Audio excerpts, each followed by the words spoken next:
ठाणे महानगरपालिका व Sahil art motion यांच्या संयुक्त विद्यमाने राबवण्यात येणाऱ्या बालरंगकर्मी योजनेअंतर्गत तयार करण्यात आलेल्या एका बटरची बेटर गोष्ट या लघुपटाचं अनावरण उत्साहपूर्ण वातावरणात महापौर शर्मिला पिंपोळकर यांच्या हस्ते डॉक्टर काशीनाथ घाणेकर नाट्यगृह येथे करण्यात आलं आहे.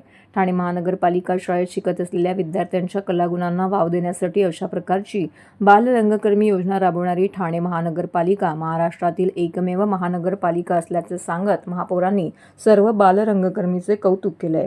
या कार्यक्रमास उपमहापौर कृष्णा पाटील, सभागृह नेते हनुमंत जगदाळे, अतिरिक्त आयुक्त संदीप माळवी, अतिरिक्त आयुक्त प्रशांत रोडे, उपायुक्त डॉक्टर मिताली संचेती, नगरसेवक मुकेश मोकाशी, प्रशांत जाधवर, संगीता बामणे यांसह इतर बालकलाकार श्रेयस थोरात उपस्थित होते.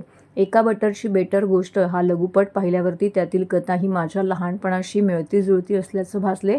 लहान वयात कष्ट करून आज इथपर्यंत पोहोचलो असल्याचं सभागृह नेते हनुमंत जगदाळे यांनी म्हटलं आहे.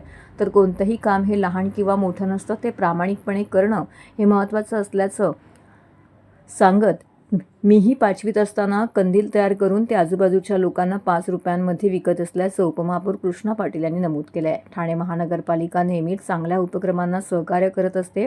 ठाणे महानगरपालिका शाळांमध्ये शिकणाऱ्या विद्यार्थ्यांच्या भविष्यामध्ये संधी उपलब्ध व्हाव्यात यासाठी विविध उपक्रम घेत असते. एका बटरची बेटर गोष्ट या लघुपटात सर्व विद्यार्थ्यांनी उत्तम अभिनय केला असून भविष्यात यातून नक्कीच कलावंत घडतील असा विश्वास अतिरिक्त आयुक्त 1 संदीप माळवी यांनी नमूद केला आहे. तर बालरंग योजनेचे हे 4थे वर्ष असून या माध्यमातून महापालिकेच्या 5वी ते 9वीतील सुमारे 400 विद्यार्थ्यांना नाट्य, अभिनय, कॅमेरा हाताळणी, संवाद कौशल्य, चित्रपट निर्मितीचे प्रशिक्षण दिले जातं. याविषयी निवडक विद्यार्थ्यांना संधी देत हा लघुपट तयार करण्यात आल्याचं साहिल मोशन आर्टचे मंगेश देसाई यांनी नमूद केलं आहे. बालकलाकार श्रेयस थोरात यांनीही विद्यार्थ्यांच्या अभिनयाचे कौतुक करत पालकांनी मुलांना त्यांच्या आवडीच्या क्षेत्रामध्ये प्रोत्साहन देण्याचं आवाहन केलं आहे. यावेळी ठाणे महानगरपालिका शाळेतील विद्यार्थी देखील मोठ्या संख्येने येथे उपस्थित होते.